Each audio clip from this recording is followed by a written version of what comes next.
네, 오늘 제목은 하나님을 향한 기도라는 제목으로 말씀을 좀 같이 생각해 보도록 하겠습니다.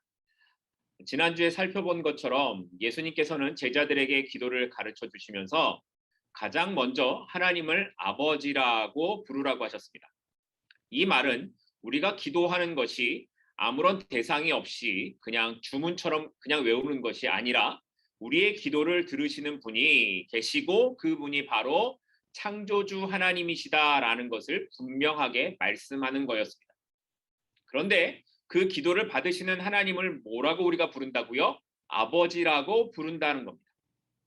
우리가 기도를 드릴 때에 하나님을 아버지라고 부를 수 있는 것은 온 우주의 주인 되시는 하나님과 그의 아들 예수 그리스도의 그 관계 안에 내가 들어가서 창조주이신 하나님의 아들이 내가 되었다라는 것을 고백하는 것입니다.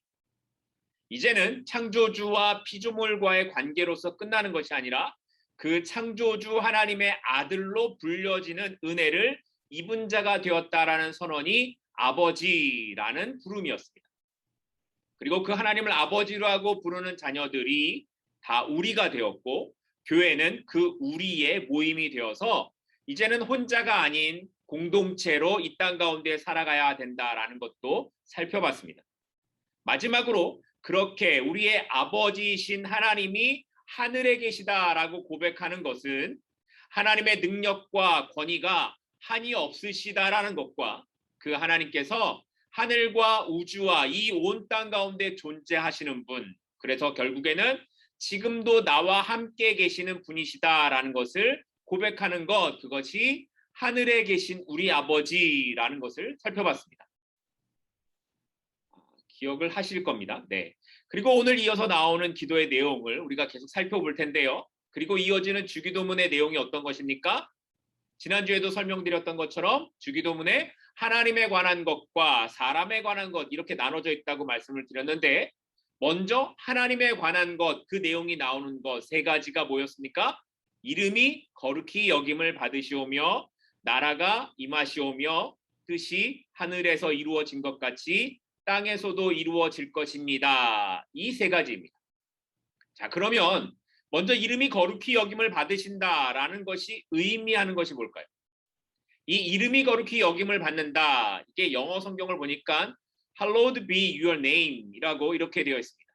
그러니까 이걸 보면 이 문장 형태가 수동태 문장이죠. 그러다 보니까 하나님의 이름이 누군가에 의해서 거룩하게 여겨지는 것처럼 느껴집니다. 그러니까 마치 우리에 의해서 하나님이 거룩하게 되기도 하고 그렇지 않기도 하는 것처럼 되는 것 같은 겁니다. 그런데 하나님의 거룩함이 그렇게 우리에 의해서 좌우될까요? 아닙니다. 하나님은 본질적으로 영원토록 거룩하신 분이십니다. 하나님은 누군가에게 거룩히 여김을 받지 않으셔도 본래부터 거룩하신 분이십니다. 우리의 어떤 행위와 상관없이 하나님은 언제나 거룩하신 분이십니다. 우리가 무슨 선한 노력을 하고 우리가 헌신을 한다고 해서 하나님이 더 거룩해지고 우리의 마음대로 산다고 해서 하나님의 거룩함이 사라지거나 그렇지 않으시죠. 우리가 어떤 노력을 더 많이 했다고 우리가 헌금을 많이 한다고 해서 하나님의 영광이 더 높아지거나 낮아지지 않는다라는 겁니다. 그럼에도 우리가 스스로 착각하면서 살아가는 것은 예수의 이름을 앞세운 나의 성공이 곧 하나님의 성공, 영광이라는 생각에 있다라는 겁니다. 성경은 어디에서도 그리스도인인 우리가 세상에서 성공하는 것, 잘되고 성공하는 것이 하나님의 성공과 영광이라고 말하고 있지 않습니다. 제가 기사를 읽었습니다. 이런 기사를 읽었어요. 기후온난화 때문에 해수면의 높이가 올라가서 태평양에 있는 작은 섬들이 잠기고 있다라는 그런 기사였습니다. 그래서 제가 기사를 읽다가 결심을 했습니다. 이 지구온난화에 도움이 되자. 그래서 제가 양동이를 들고 바닷가로 가서 물을 퍼날르기 시작했습니다. 수면이 올라가니까 물을 퍼날르면 수면이 좀 낮아지지 않을까. 그러면 사람들이 절 보고 뭐라고 부릅니까? 또라이라고 부릅니다. 그 많은 바닷물을 제가 양동이로 수백 번 물을 나른다고 치더라도 바닷물의 수위에 영향이 있을까요? 하나님의 영광은 우리가 무엇을 하는 것에 따라서 달라지거나 영향을 받지 않으십니다. 하나님은 영광 그 자체이시고 그의 거룩하심은 그 누구도 변하게 할 수 있는 것이 아니기 때문입니다. 그러면 이제 그렇다면 이름이 거룩히 여김을 받으시오며라고 기도해야 하는 이유가 뭘까 하는 생각이 듭니다. 구약성경 에스겔 36장 23절 말씀으로 좀 가겠습니다. 에스겔 36장 23절입니다. 여러 나라 가운데서 더럽혀진 이름 곧 너희가 그들 가운데서 더럽힌 나의 큰 이름을 내가 거룩하게 할지라. 내가 그들의 눈 앞에서 너희로 말미암아 나의 거룩함을 나타내리니 내가 여호와인 줄을 여러 나라 사람이 알리라. 주 여호와의 말씀이니라. 하나님께서는 에스겔 선지자를 통해서 이스라엘이 죄를 지어 다른 나라의 포로로 잡혀감으로써 하나님의 이름이 더럽혀졌으므로 하나님이 이제 그들을 구원하심으로써 자기의 이름을 거룩하게 하시겠다라는 말씀을 하십니다. 이렇게 선지서에서 말하고 있는 하나님의 이름이 거룩하게 된다라는 것은 하나님께서 하나님의 거룩한 이름을 스스로 드러내시면 그의 백성은 구원을 받는다라는 것을 의미하는 것이고, 결국 이 선지서에서 말하는 예언처럼 결국에는 예수 그리스도께서 오셔서 그 구원을 이루실 것이다라는 것을 말씀하고 있는 겁니다. 그러니까 예수님께서 하나님의 이름을 영광스럽게 한다 혹은 거룩하게 한다라는 말은 십자가의 구원을 통하여서 하나님의 이름이 거룩히 여김을 받게 된다라는 그런 뜻을 갖고 있는 겁니다. 그래서 요한복음 17장 4절을 보면 예수님이 이렇게 말씀하세요. 아버지께서 내게 하라고 주신 일을 내가 이루어 아버지를 이 세상에서 영화롭게 하였사오니. 아버지께서 예수님에게 하신 일을 다 이루는 것으로 하나님을 영화롭게 했다라는 거죠. 이렇게 하나님의 열심에 의해서 우리가 구원을 받았고 하나님의 열심에 의해서 하나님의 이름이 거룩하게 된 겁니다. 그리고 우리는 지금 이 구원 얻은 자답게 지어져 가고 완성되어져 가고 있다라는 겁니다. 그래서 우리가 하나님께 영광을 돌리고 하나님의 이름이 거룩히 여김을 받기를 원한다라는 것은 그 하나님이 누구신지를 내가 알고 그분의 그 크심과 높음과 그 거룩하심을 인정하면서 그 하나님이 우리 가운데 나에게 행하신 그 일에 감격하면서 살아가는 것을 말하는 겁니다. 그리고 그 감격 가운데 기쁨으로 살아가면서 다른 사람들에게 그 하나님이 주신 이 기쁨을 자랑하는 것, 그 하나님이 어떤 분이신지를 자랑하는 것, 그것이 하나님의 영광을 그 이름을 거룩히 여김을 받으시옵소서라는 삶을 살아가는 겁니다. 그런데 문제는 오늘의 교회를 보면 하나님의 이름이 거룩히 여김을 받지 못하는 그런 모습처럼 보여진다는 데 있습니다.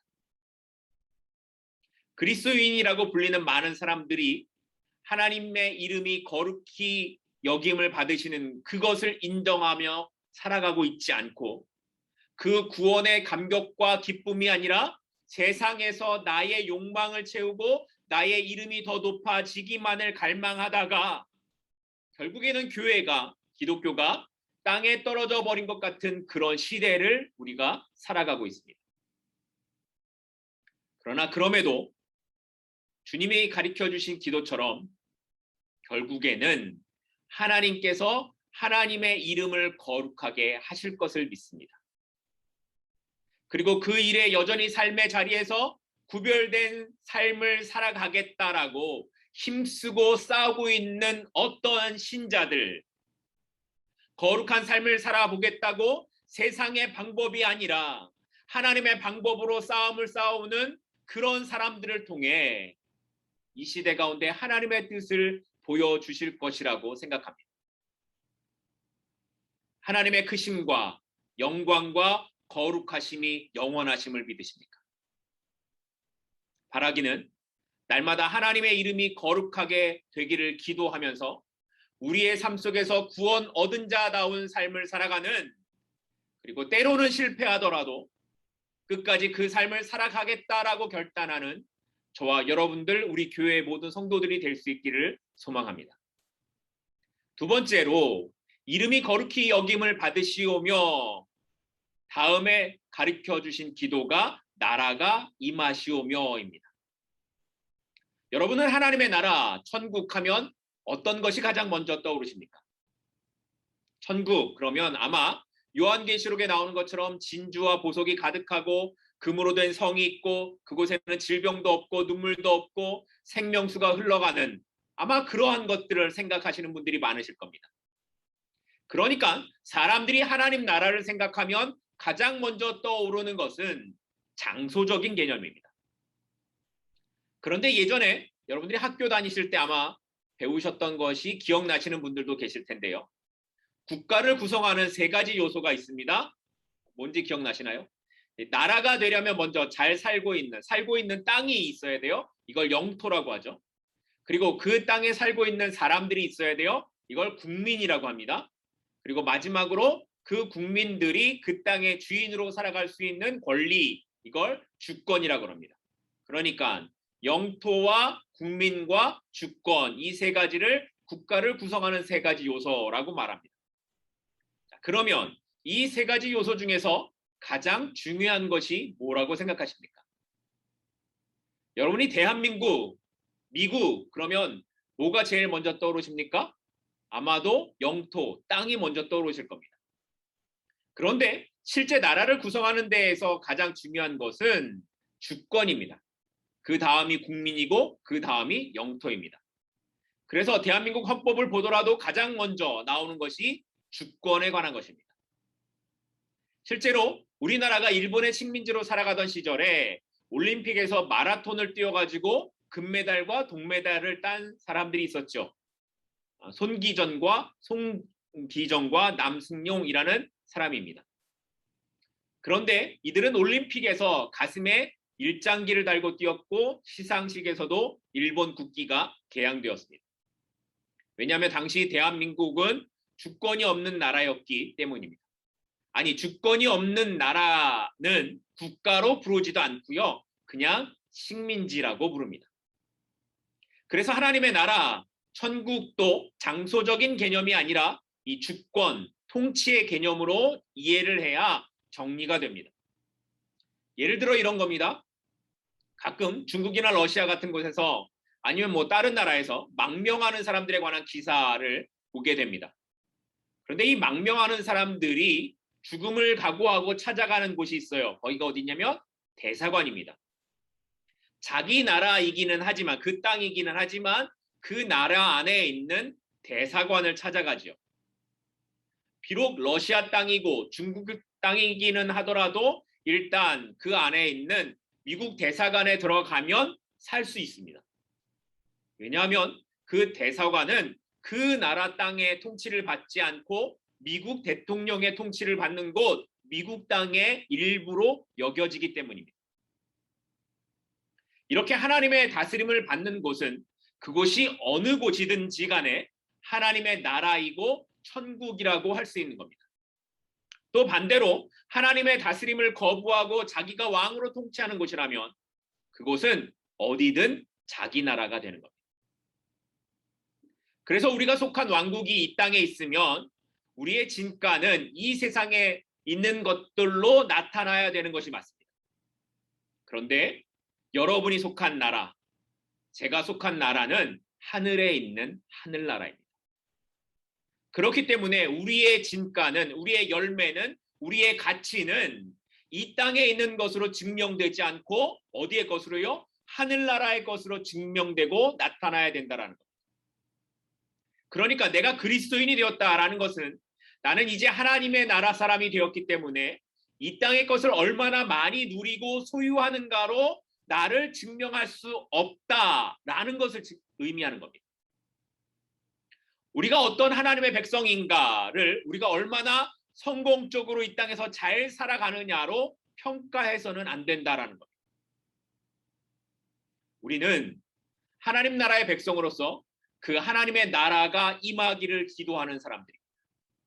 초대교회 성도들이 기도했던 것처럼 마라나타 주 예수여 오시옵소서라고 하나님의 다스리심이 임하는 완전한 하나님의 나라가 오기를 바라고 기다리던 사람들이 신자이고 그리스도인인 것입니다. 그러면 그런 사람들의 관심이 하늘에 있겠습니까? 아니면 없어질 이 땅에 있어야 하겠습니까? 그런데 주님이 가르쳐 주신 기도에서 나라가 임하시오며 라고 하는 말의 이 시제를 보면 이 시제가 과거입니까? 아니면 미래입니까? 나라가 임하시오며. 이 말은 앞으로 하나님의 나라가 임하시기를 소원하는 그런 것처럼 보여지죠. 마치 예수님께서 제자들에게 기도를 가르치실 때에 하나님의 나라가 아직 임하지 않아서 아직 오지 않았기 때문에 그 나라가 속히 임하게 해달라고 구해야 한다라는 말처럼 그렇게 보여집니다. 그런데 이상하게도 세례 요한도 예수님도 이미 이 앞에서 모두 하나님의 나라가 임하였다, 천국이 임하였다, 회개하라고 선포하셨습니다. 자, 그러면 주님이 가르쳐 주신 이 기도에서 하나님의 나라가 임하시오며 이 말은 뭘까요? 헬라어 시제에는 부정과거라는 시제가 있습니다. 보통 우리가 어떤 한 사건을 이야기할 때 과거가 있고 현재가 있고 미래가 있죠. 그런데 헬라어는 부정과거라는 시제가 있어요. 이 부정과거가 명령형으로 쓰이면 과거, 현재, 그리고 미래, 종말론적인 의미까지 이 세 가지를 다 포함한다고 합니다. 그런데 주기도문 안에서 쓰인 동사는 전부 다 부정과거 명령형입니다. 그래서 나라가 임하시옵고라고 기도할 때 그 안에는 이미 나라가 임했고 임하고 있으며 반드시 임할 것이다라는 이 세 가지의 의미가 모두 담겨 있다라는 겁니다. 볼까요? 누가복음 17장으로 가면 누가복음 17장 20절에서 21절 말씀인데요. 누가복음 17장 20절에서 21절 말씀입니다. 바리새인들이 하나님의 나라가 어느 때에 임하나이까 묻거늘 예수께서 대답하여 이르시되 하나님의 나라는 볼 수 있게 임하는 것이 아니요 또 여기 있다 저기 있다고도 못하리니 하나님의 나라는 너희 안에 있느니라. 바리새인들이 예수님께 물었어요. 하나님의 나라가 언제 옵니까? 그러니까 예수님이 말씀하신 게 뭐예요? 하나님의 나라가 너희 안에 있다라고 말씀하세요. 너희 안에, 어떤 번역에서는 너희 가운데라고 말씀하세요. 이미 예수님이 이 땅 가운데 오시는 것으로 하나님의 나라가 임하셨다라는 것을 의미하고 있는 겁니다.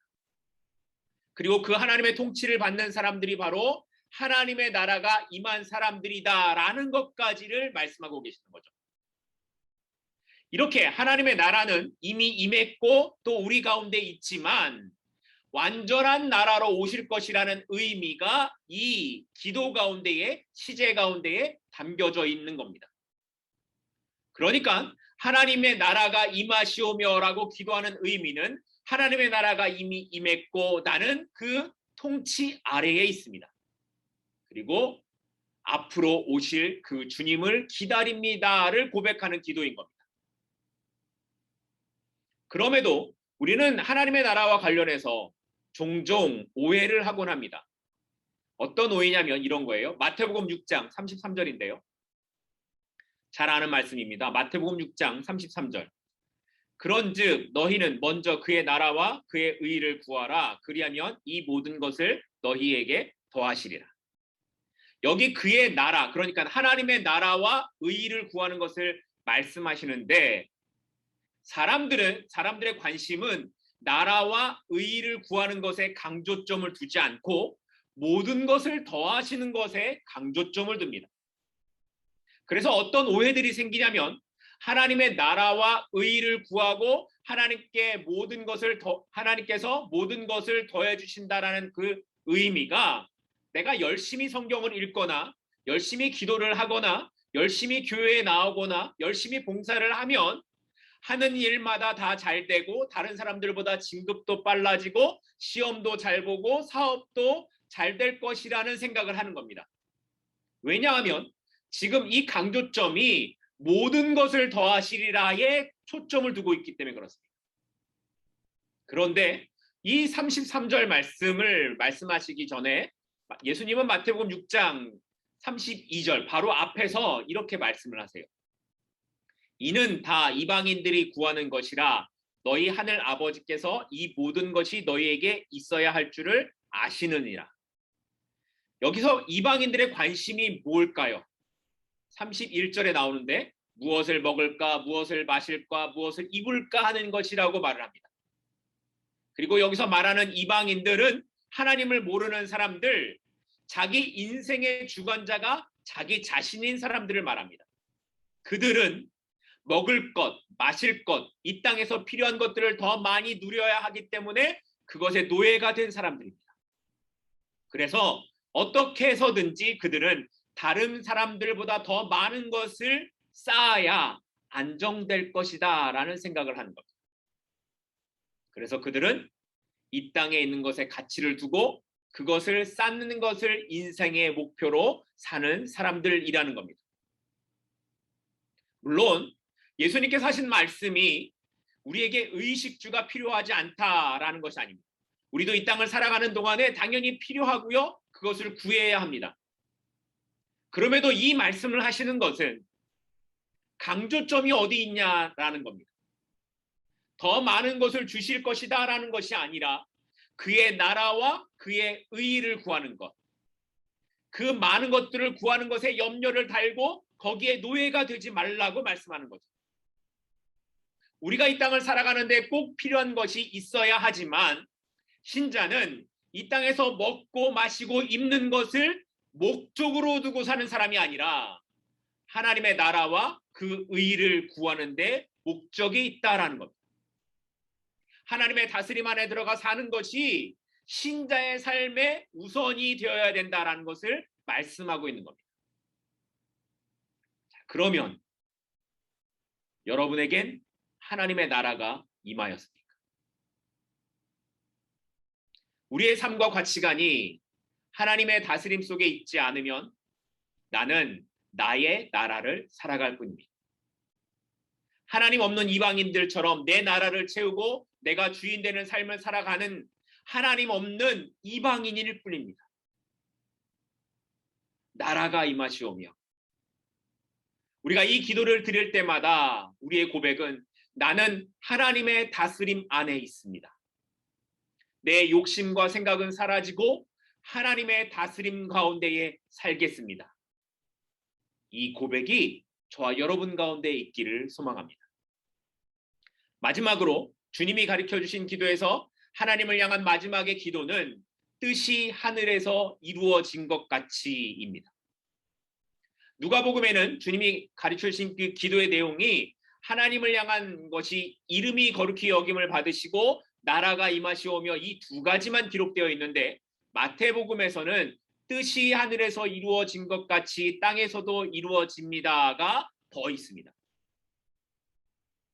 이게 왜 그러냐면 당시 유대 문학에서는 같은 의미를 반복해서 표현하는 양식이 있었다고 합니다. 그래서 반복해서 다른 방법으로 그것을 표현하면 그 앞에 나온 의미를 더 풍성하게 하거나 강조할 때 사용하는 방법이었다고 합니다. 그렇게 마태복음에 기록된 뜻이 하늘에서 이루어진 것 같이 땅에서도 이루어지다라는 것의 의미는 그 앞에 있는 내용, 나라가 임하시오며의 뜻을 더 구체적으로 풍성하게 나타내는 것이라고 해석을 합니다. 자, 그러면 여기에 뜻이 하늘에서 이루어진 것 같이라고 말할 때에 그 뜻은 누구의 뜻입니까?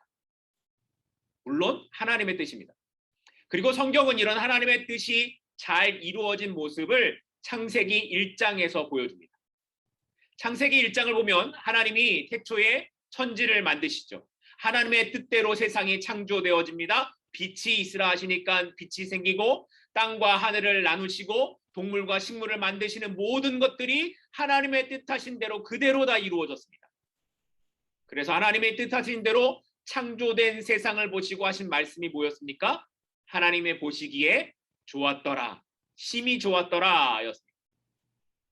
그런데 그 땅에, 보시기 좋았던 그 땅에 죄가 들어오죠. 그리고 하나님은 마침내 하나님의 뜻하신 계획, 창세전부터 그의 아들이신 예수 그리스도를 통해서 회복될 하나님의 나라, 그 백성을 삼으시는 일들을 이루어 가십니다. 그래서 에베소서 1장을 보면 창세전에 우리를 그리스도 안에서 선택하시고 그 뜻대로 예정하셔서 그리스도를 통해서 우리가 하나님의 아들들이 되게 하셨다라고 말씀하십니다.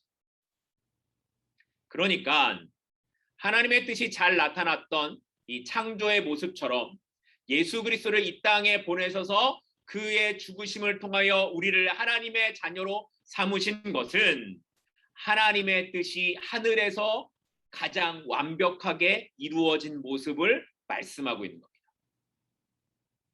그러면 이런 생각을 할 수 있습니다. 자, 하나님의 뜻이 그렇게 잘 이루어졌어요. 예수 그리스도를 통해서 이미 이 땅 가운데 이루어졌습니다. 그리고 또 이루어져 갈 것입니다.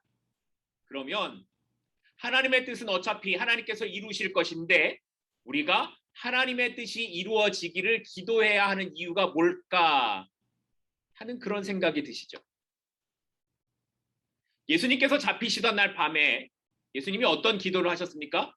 아버지, 할 수만 있다면 이 잔을 내게서 지나가게 해주십시오. 그러나 내 뜻대로 마옵시고 아버지의 뜻대로 되기를 원합니다.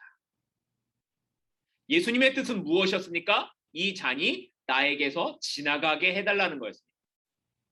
그런데 하나님의 뜻은 무엇이었습니까? 예수님이 원하시는 그것이 아니라 십자가를 지고 죽어서 하나님의 백성을 하나님의 자녀로 오게 하는 그 일을 하는 것이었습니다. 그리고 예수님은 십자가에서 죽기까지 하나님의 뜻을 위해 순종하셨습니다. 이렇게 기도는 내 뜻을 무조건 하나님께서 들어주셔야 된다라고 고집을 부리는 것이 아니라 그 기도를 통해서 내 뜻이 이루어지지 않고 하나님의 뜻이 이루어지도록 나를 죽이고 순종하는 자리까지 가는 것. 이것이 우리가 하나님의 뜻이 이루어지기를 위해 기도해야 하는 이유입니다. 그럼에도 우리가 주님께 기도를 드리면서 뜻이 하늘에서 이루어진 것 같이 땅에서도 이루어집니다라고 진심으로 고백하는 것은 사실 쉽지가 않습니다. 왜냐하면 우리의 생각에는 하나님의 뜻보다 내 뜻이 훨씬 더 좋고 편하고 그게 더 크게 보이기 때문에 그렇습니다. 그리고 이렇게 하나님의 뜻보다 내 뜻이 더 좋아 보인다라는 것은 하나님보다 내가 내 인생을 더 잘 인도할 것이라는 생각이 깔려 있기 때문입니다. 겉으로는 아닌 것 같아 보이지만 많은 그리스도인들이 사실 여기에 걸려 넘어집니다. 그래서 믿음을 어떻게 사용하냐면 하나님, 내가 내 인생을 살아가는데요, 혹시 내가 진짜로 해결하기 힘든 일을 만나게 되면 그때만 좀 도와주시면 좋겠습니다 라고 생각하는 겁니다. 그런데 진짜 신앙의 깊이를 알게 된 사람들은 이사야서에 있는 말씀 앞에서 결국 아멘 이렇게 고백합니다. 어떤 말씀일까요? 이사야서 55장 8절과 9절 말씀입니다. 이사야서 55장 8절과 9절 말씀입니다. 이는 내 생각이 너희의 생각과 다르며 내 길은 너희의 길과 다름이니라. 여호와의 말씀이니라. 이는 하늘이 땅보다 높음 같이 내 길은 너희의 길보다 높으며 내 생각은 너희의 생각보다 높음이니라.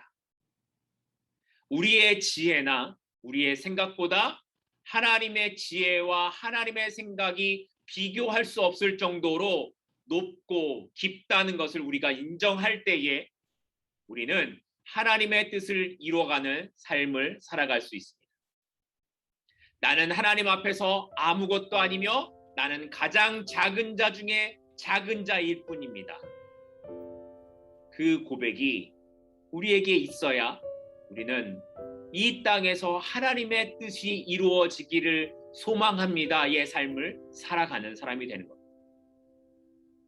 하나님께서는 그 뜻을 완전히 하늘에서 이룬 것처럼 이제 이 땅에서도 그 뜻을 이루어 가고 계시고 이루어 가실 것입니다. 비록 어떤 때는 우리 눈에 보기에 하나님의 영광이 가리워지는 것 같고 하나님의 나라가 정말 오기는 하나 언제 오실까 하는 그런 생각이 드는 세상을 보게 되기도 하지만 우리는 하나님의 생각보다 우리의 생각이 깊을 수 없음을 알기에 우리는 하나님처럼 그 높은 자리에 올라가 하나님의 뜻을 우리가 다 헤아릴 수 없음을 알기에 오늘 우리가 하는 고백은 그냥 하나님의 뜻이 이루어지기를 소망합니다. 이것입니다. 하늘의 뜻이 이루어진 것처럼 오늘 이 땅에 나의 삶에 하나님의 뜻이 이루어지기를 소망합니다. 이 고백이 오늘 저와 여러분 가운데 있기를 바랍니다. 말씀을 맺겠습니다. 하나님께서는 한 번도 그 거룩한 이름 영광을 빼앗긴 적이 없으시며 우리의 무슨 행동이 그 완전한 하나님의 거룩하심에 더하거나 덜하게 할 수 없습니다. 그래서 거룩히 여김을 받으시는 길을 기도하는 것은 우리가 하나님께서 어떤 분이신지를 알고 그분의 크심과 높으심과 그분의 거룩하심을 인정하며 그 하나님이 우리에게 행하신 일에 감격하며 살아가는 겁니다. 또한 하나님의 나라가 임하시기를 기도하는 것은 우리가 더 이상 우리의 삶의 주인이 아니라 하나님이 나의 주인 되심을 고백하고 그분의 다스리심 안에서 사는 것을 삶의 우선으로 삼는 사람들임을 말하는 겁니다. 그리고 우리가 드리는 이 삶의 기도는 하나님의 뜻이 오늘도 이 땅 가운데 이루어지도록 내 생각, 내 뜻을 버리고 하나님의 뜻을 구하는 그러한 삶의 길을 가는 것입니다. 이름이 거룩히 여김을 받으시오며 나라가 임하시오며 뜻이 하늘에서 이루어진 것 같이 땅에서도 이루어지이다. 하나님의 이름은 이미 거룩하시며 그의 나라는 이미 이 땅에 임하셨습니다. 오늘 우리는 그 거룩하신 하나님 앞에서 그 하나님이 나와 함께 하심을 믿으며 살아가고 있을 뿐만 아니라 마지막 날에 임하실 그 완전한 하나님의 나라를 소망하며 살아가는 사람들입니다.